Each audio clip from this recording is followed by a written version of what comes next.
दर्शकगण, श्रोतागण, भाई और बहनों, मातृशक्ति को नमन।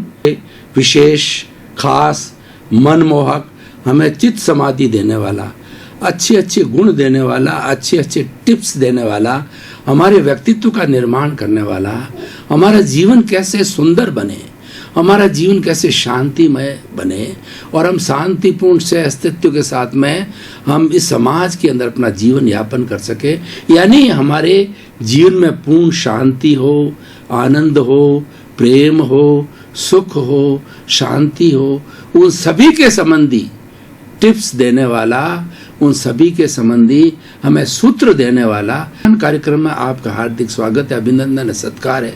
पुनरुत्थान कार्यक्रम में हम प्रतिदिन नए नए विषयों के साथ प्रवेश होते हैं।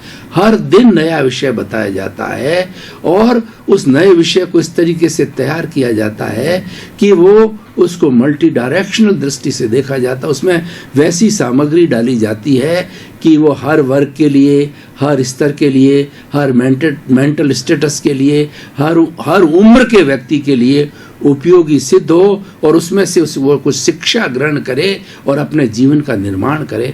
इसी श्रम में आज हमारा धर्म से जुड़ा हुआ एक विषय है। तो आज हमारा विषय पंचाश्रव। भाई और बहनों, दर्शकगण, श्रोतागण, बहुत ही सुंदर विषय है। अगर इस विषय को हम अच्छी तरह से समझ लेते हैं तो हम अधार्मिक क्रिया नहीं करके धर्म की ओर प्रवृत्त होंगे और हमारे कर्म बंधन का जो कारण है उनको जानेंगे और कर्म बंधन रुकना प्रारंभ हो जाएगा। पंचाश्रव, अगर इसकी संधि विच्छेद की जाए तो पंच प्लस आश्रव, 5 आश्रव। आश्रव का मतलब यह है कर्मों के आने का द्वार। जिस रास्ते से कर्म आते हैं उसको आश्रव कहा जाता है। ये 5 तरह के होते हैं: मिथ्यात्व, अविरति, प्रमाद, कषाय और योग। भाई और बहनों, दर्शकगण, श्रोतागण, हमारी जो आत्मा है ये स्वतंत्र रूप से और ये मुक्त रूप से जो है सिद्ध शिला में रहती है, जिसको कि मुक्त आत्मा कहा जाता है। वह रूपी है, वह अजर है, वह अमर है, वह विनाशी है, जिसका वर्ण नहीं, गंध नहीं, रस नहीं, रूप नहीं, और वह आनंदमय है। वो अनंत ज्ञान वाला है, अनंत दर्शन वाला है, अनंत शक्ति वाला, अनंत सुख का धाम है। लेकिन उसके साथ में कर्म रूपी अशुद्धि जुड़ गई है, जिसको कि कर्म आश्रव कहा जाता है। वो जुड़ गया है, इस कारण से ये बद्ध आत्मा हो गई। ये आत्मा इस शरीर के कारावास के अंदर बद्ध हो गई है और जब इसको बद्ध होने के कारण जो है ये कर्मों का भुगतान करती है और ये हमारा मन, वचन, काया रूपी जो शरीर हमें मिला है ये कर्मों के भुगतान के लिए मिला है। तो हम एक एक करके उन कारणों को जानेंगे कि वो किस तरीके से हमारे कर्मों का बंधन होता है। ये कर्म का आश्रव है। हम इस रूप के अंदर समझ सकते हैं कि मान लीजिए कोई तालाब है, उस तालाब के अंदर जो है हम छेद करके पाइप डाल देते हैं तो उस पाइप में से जो है तालाब के अंदर पानी आना चालू हो जाता है। पानी जो है गंदा भी आ सकता है और शुद्ध पानी भी आ सकता है। तो इसके अंदर जो आने वाला पानी है वो हमारा आश्रव, जो नाला है वो आश्रव है। वो पानी यानी वो हमारा जो है पाप और पुण्य रूपी कर्मों को आत्मा के भीतर चिपकाने वाला द्वार है, उसको आश्रव कहा जाता है। पहला आश्रव है मिथ्यात्व। मिथ्यात्व का अर्थ होता है रॉन्ग बिलीफ, सच को झूठ कहना, झूठ को सच समझना, और नेगेटिव थिंकिंग, और उसके अलावा जो है हमारी रॉन्ग बिलीफ, हमारी सोच का सही ना होना, हमारी दृष्टि विपरीत होना, उसको जो है मिथ्यात्व कहा जाता है। यानी उसके अंदर झूठ का मिश्रण हो जाता है, उसको मिथ्यात्व कहते हैं। जैसे कि जीव को अजीव समझना, साधु को असाधु समझना, मुक्त को अमुक्त समझना, और उसके अतिरिक्त जो धार्मिक व्यक्ति को अधार्मिक समझना। यानी जो रियलिटी है, रियल चीज को अनरियल समझना और अनरियल को रियल समझना, ऐसी मानसिकता हो जाती है, इसको मिथ्यात्व कहा जाता है। और मिथ्यात्व कर्म बंधन का सबसे बड़ा कारण है, क्योंकि अगर हमारा विजन क्लियर नहीं होगा तो हमारी जब दिशा ही सही नहीं होगी तो हम किस तरीके से आगे बढ़ेंगे? हम अपने गंतव्य को प्राप्त नहीं कर सकते। अपने गंतव्य को, अपने मंजिल को, अपने लक्ष्य को प्राप्त करने के लिए हमारी डायरेक्शन सही होना चाहिए, हमारी सोच सही होनी चाहिए, हमारी दृष्टि सही होनी चाहिए, हमारी विजन सही होनी चाहिए, और उसके सही होने से ही हम आगे बढ़ सकते हैं। इसीलिए जैन धर्म के अंदर कहा गया है कि सम्यक दर्शन ज्ञान चारित्राणि मोक्ष मार्ग, मोक्ष के 4 मार्ग बताए गए। सबसे पहला जो नींव लगती है उसको सम्यक दर्शन कहा जाता है। संयम, सम्यक दर्शन का मतलब होता है कि right faith, right vision, positive thinking, सही सोच, सही को सही समझना, गलत को गलत समझना, ये सम्यक दर्शन कहलाता है। जब हमारी सोच सही हो जाती है तो हम उस रियलिटी को विस्तार से जानना चालू करते हैं। जीव क्या है, अजीव क्या है, 9 तत्वों की जानकारी करते हैं। जीव, अजीव, पुण्य, पाप, आश्रव, संवर, निद्रा, बंध और मोक्ष। इसमें से कौन कौन से तत्व जीव है, कौन कौन से अजीव है, और कौन से हमारी आत्मा की मुक्ति में सहायक होते हैं, और कौन से हमारी आत्मा को बंधन में डालने में सहायक होते हैं। तो आश्रव हमारी आत्मा को बंधन में डालता है। मैं इन 9 तत्वों की जो है डिटेल में नहीं जाना चाहूंगा। जो हमारे कर्मों को बंधन में डालता है, कर्मों के आने को द्वार को आश्रव कहा जाता है। तो हम बात कर रहे थे कि सम्यक दर्शन की बात कर रहे थे, उसका विपरीत है मिथ्यात्व।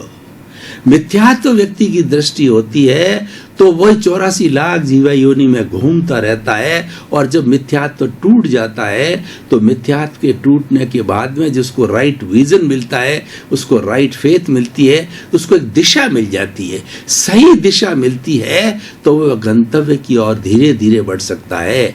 तो मिथ्यात्व हमारे कर्म बंधन का सबसे बड़ा कारण है, क्योंकि ये फंडामेंटली रॉन्ग हो जाता है व्यक्ति। जब सोच क्लियर नहीं होती है, व्यक्ति के फंडामेंटल्स जो है वो खराब हो जाते हैं, मौलिकता ही बिगड़ जाती है, तो फिर कोई चीज सही हो ही नहीं सकती।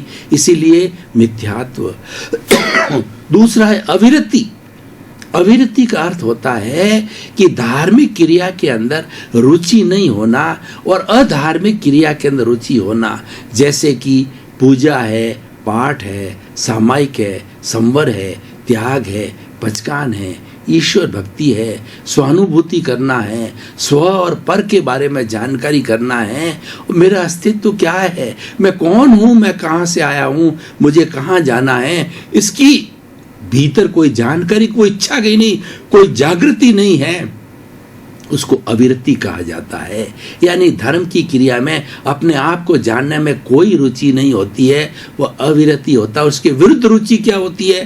खाओ, पियो, मौज करो, 5 इंद्रिय है, उसके सुख भुगतो, धन, संपत्ति, परिवार, प्रॉपर्टी, और ये पद, प्रतिष्ठा, और इसके अंदर वो लुब्ध हो जाता है, इसमें वो लिप्त हो जाता है, तो ये सारी अविरति कहलाती है। और जब इनको छोड़ देता है तो वो विरति कहलाती है, यानी वो धार्मिक क्रिया की ओर प्रवृत्त हो जाता है। तो हम तो कर्म बंधनों के कारणों का पता लगा रहे हैं, कर्म बंधन का जो द्वार के अंदर कौन कौन से घटक है उसकी बात कर रहे हैं। तो ये मिथ्यात्व, अविरति। तीसरा प्रमाद। प्रमाद का अर्थ होता है आलस्य। आलस्यानाम शरीरस्थो महान, मनुष्यानाम शरीरस्थो महान रिपु, आलस्यानाम शरीरस्थो महान रिपु। आलस्य है मनुष्य के शरीर का सबसे बड़ा दुश्मन होता है। कोई व्यक्ति बहुत पढ़ा लिखा है, बहुत ज्ञानी है, लेकिन वो उसके ज्ञान की जो है पुनरावृत्ति नहीं करता है, वो ज्ञान को वापस पढ़ता नहीं, उस पर समय नहीं लगाता, उसका आलस्य करता है, तो उसका ज्ञान जो है रिच नहीं होता, समृद्ध नहीं होता है, और वो ज्ञान के अंदर और गहरा नहीं बैठ सकता है। तो ये प्रमाद है, वह अरुचि जागृत करता है धर्म की क्रिया के बारे के अंदर, और व्यक्ति संसार के अंदर भटकने लगता है। संसार के जितने भी हमारे संबंध होते हैं, संसार के अंदर आना है, जाना है, उन बातों के अंदर वो समय लगाता है और धार्मिक क्रिया के अंदर आलस्य करता है, यानी वो प्रमाद कहलाता है। प्रमाद की स्थिति आने के कारण जो है हमारे कर्मों का बंधन चालू हो जाता है और हम अप्रमाद की स्थिति में जाते हैं, तो हम निज स्वरूप स्वरूप के बारे में सोचने लग जाते हैं, मेरा अस्तित्व क्या है और मेरी आत्मा क्या है, मेरी आत्मा कितनी कलुषित है, मेरी आत्मा कितनी भारी है, उसको कैसे हल्का किया जा सकता है, और वो हल्के करने के लिए धार्मिक क्रिया होनी चाहिए, उसमें वो प्रवृत्त हो जाता है। तो ये जो प्रमाद, उसके बाद में चौथा है कषाय। कषाय का मतलब रंगा हुआ। हमारी आत्मा जो है ये रंगी हुई है। किस कारण रखी हुई है कि आत्मा के साथ में क्रोध, अहंकार, माया और लोभ, ये चार बड़े शत्रु, जिनको एक शब्द में बोलें उसको कषाय कहा जाता है, दो शब्द में बोलें तो राग द्वेष कहा जाता है। राग के अंदर जो है वो हमारा माया और लोभ होता है, और द्वेष के अंदर क्रोध और अहंकार होता है। ये सबसे बड़े आत्मा के दुश्मन हैं, ये आत्मा की घात करने वाले हैं, इसे इनको कषाय बोला जाता है। और इसी ये कषाय जो है कर्म बीज है, जो है ये कर्मों को रोपण करने वाला बीज है, कर्मों को आगे बढ़ाने वाला कर्म बीज राग द्वेष है। और राग द्वेष विरत होना यानी वीतराग होना वो मुक्ति का द्वार है। जो कोई आत्मा मुक्ति की तरफ जानी चाहती है, सिद्धि की ओर जानी चाहती है, वीतराग बनना चाहती है, उसको राग द्वेष जीत करके समता के अंदर आना होता है। समता के अंदर, समता हमारी तीसरी आंख है। राग एक आंख है, द्वेष दूसरी आंख है। जब इसकी इंट्यूशन की तीसरी आंख खुल जाती है, ऐसा व्यक्ति स्थित प्रज्ञ हो जाता है, ऐसा व्यक्ति प्रज्ञा चक्षु हो जाता है, और राग द्वेष की प्रियता अप्रियता की, लाइकिंग डिसलाइकिंग दोनों स्थितियों को एक समान समझता है, उससे प्रभावित नहीं होता है, उससे लिप्त नहीं होता है। ऐसा व्यक्ति समता भावी होता है, समभाव में रहने वाला होता है, और वो उस परिस्थिति से न्यूट्रल रहता है, उस परिस्थिति के साथ में जुड़ता नहीं है। तो ये सारा हमारा कषाय है जो कि हमें कर्म बंधन करवाता रहता है। और पांचवा जो आश्रव है वह है योग। योग को जैन धर्म की परिभाषा के अंदर मन, वचन और काया कहा जाता है। मन का कार्य होता है चिंतन करना, भूतकाल की जो है वो स्मृति करना, वर्तमान काल का चिंतन करना, भविष्य काल की कल्पना करना, विचार करना, ये मन का काम है। और वचन का काम वाणी है, बोलना। हमारे समाज के अंदर हम एक दूसरे से किस तरीके से परस्पर जो बद्ध हो सकते हैं, जुड़ सकते हैं, उसका सबसे बड़ा माध्यम हमारी वाणी है, हमारी भाषा है, हमारी टंग है, हमारी बोली है। उसके माध्यम से हम एक दूसरे से संपर्क कर सकते हैं। और वाणी के लिए कहा गया है, ऐसी वाणी बोलिए मन का आपा कोय, और इनको शीतल करे और आपो शीतल होए।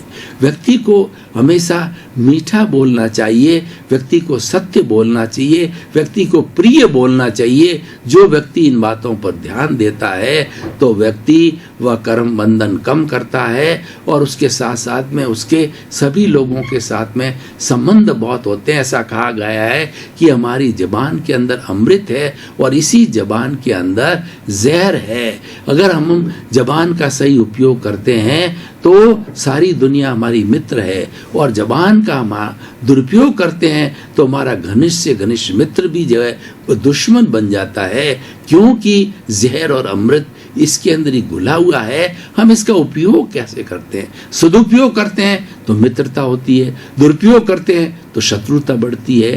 तो इस तरीके से ये मन, वचन और काया, ये काया है, हमारा शरीर है पूरा। इस शरीर के माध्यम से हर तरह की प्रवृत्ति होती है। तो मन, वचन, काया तीनों हमारी प्रवृत्ति, सांसारिक प्रवृत्ति करने के लिए योग होते हैं। हम इन योग को शुभ प्रवृत्ति में उपयोग लेते हैं या अशुभ प्रवृत्ति में उपयोग लेते हैं। शुभ प्रवृत्ति क्या होती है? अहिंसक शुभ प्रवृत्ति होती है, निर्वध्य शुभ प्रवृत्ति होती है, और दूसरी होती है सावध्य प्रवृत्ति। जिस प्रवृत्ति में हिंसा होती है वो सावध्य प्रवृत्ति होती है, और जिस प्रवृत्ति के अंदर हिंसा नहीं होती है वो निर्वध्य प्रवृत्ति होती है। जैसे कि हमने सामायिक कर ली तो सामायिक के अंदर सब प्रकार की हिंसा रुक जाती है। हम मेडिटेशन के अंदर बैठ गए तो हमारी सब तरह की हिंसा रुक जाती है और मन वचन काया की शुभ प्रवृत्ति चालू हो जाती है। और हम जितना भगवान की पूजा करते हैं, अर्चना करते हैं, त्याग करते हैं, पचकान करते हैं और उसके साथ साथ के अंदर मंत्रों की चांटिंग करते हैं, अच्छी पुस्तकों का स्वाध्याय करते हैं, इन सब के द्वारा हमारे मन वचन काया के जो योग की प्रवृत्ति है वो शुभ होनी चालू हो जाती है। तो इस तरीके से ये 5 हमारे आश्रम जो हैं, 5 हमारे मुख्य आश्रम है, मिथ्यात्व, अविरति, प्रमाद, कषाय और योग। इसको अगर मैं संख्या की दृष्टि से देखूं तो 1 पर मिथ्यात्व है, अविरति 2, प्रमाद 3, कषाय 4 और योग 5, यानी 1 2 3 4 5। इसका मतलब 12,345, यानी 12,345 इंच का जो एक पाइप है जिसके माध्यम से हमारी कर्म जो है आत्मा के साथ में जुड़ रहे हैं। अब देख लिए 12,345, उसमें से 1 को काट देते हैं 2,345, यानी 10,000 जो मिथ्यात्व व्यक्ति अगर छोड़ देता है, मिथ्यात्व व्यक्ति अगर तोड़ देता है तो 10,000 अंक उसमें से निकल जाते हैं, यानी इतना शुद्ध हो जाता है, उस द्वार को इतना छोटा कर देता है। एक तो 12,345 इंच का पाइप और फिर 2,345 का, यानी वो 1/4 रह जाता है, यानी उसके कर्म आने की जो है वो द्वार है, कर्म आने का जो पाइप है बहुत छोटा हो जाता है। अब हम और आगे बढ़ते हैं तो उसने एक में मिथ्यात्व तो हमारा कट गया, यानी हमने मिथ्यात्व छोड़ दिया, हमने सही दृष्टि को प्राप्त कर लिया, राइट फेथ को प्राप्त कर लिया, राइट विजन को, राइट एटीट्यूड ले लिया, हमने पॉजिटिव थिंकिंग लेगी, सत्य को सत्य मानते हैं, तो मिथ्यात्व टूट गया और हमारा 2 3 4 5 बाकी है। 2 है अविरति। अविरति का अर्थ होता है धार्मिक क्रिया में दिलचस्पी न लेना। हमारी आत्मा का क्षोभ सम जगा, हमारी आत्मा की विजय हुई कार्बन शरीर के साथ में, तो विजय होते क्षोभ सम कहलाता है। आत्मा की शक्ति जब बढ़ती है तब हम धार्मिक क्रिया में चले जाते हैं, और अगर मान लो कार्बन शरीर की शक्ति बढ़ती है तो हम पाप प्रवृत्ति के अंदर चले जाते हैं। इन दोनों के अंदर जन्म जन्मांतर से मल्ल युद्ध चल रहा है। कभी आत्मा कर्म शरीर को पछाड़ती है, कभी कर्म शरीर आत्मा को पछाड़ती है, यानी अशुभ कर्म उदय में आता है तो कर्म शरीर विजयी होता है, और अशुभ कर्म दब जाता है तो धार्मिक क्रिया प्रारंभ होते ही जो है वो हमारी विरति हो जाती है, यानी हमारी रुचि धार्मिक क्रिया में हो जाती है। भगवान की पूजा करना, पाठ करना, अर्चना करना, मंत्र करना, जाप करना, मंदिर जाना, समाई करना, स्वाध्याय करना, सारी आत्मा की जो प्रवृत्तियां हैं, निस्वरूप का जो है ज्ञान करना, ये सारी प्रवृत्तियां जो है हमारी विरति की ओर चले जाते हैं।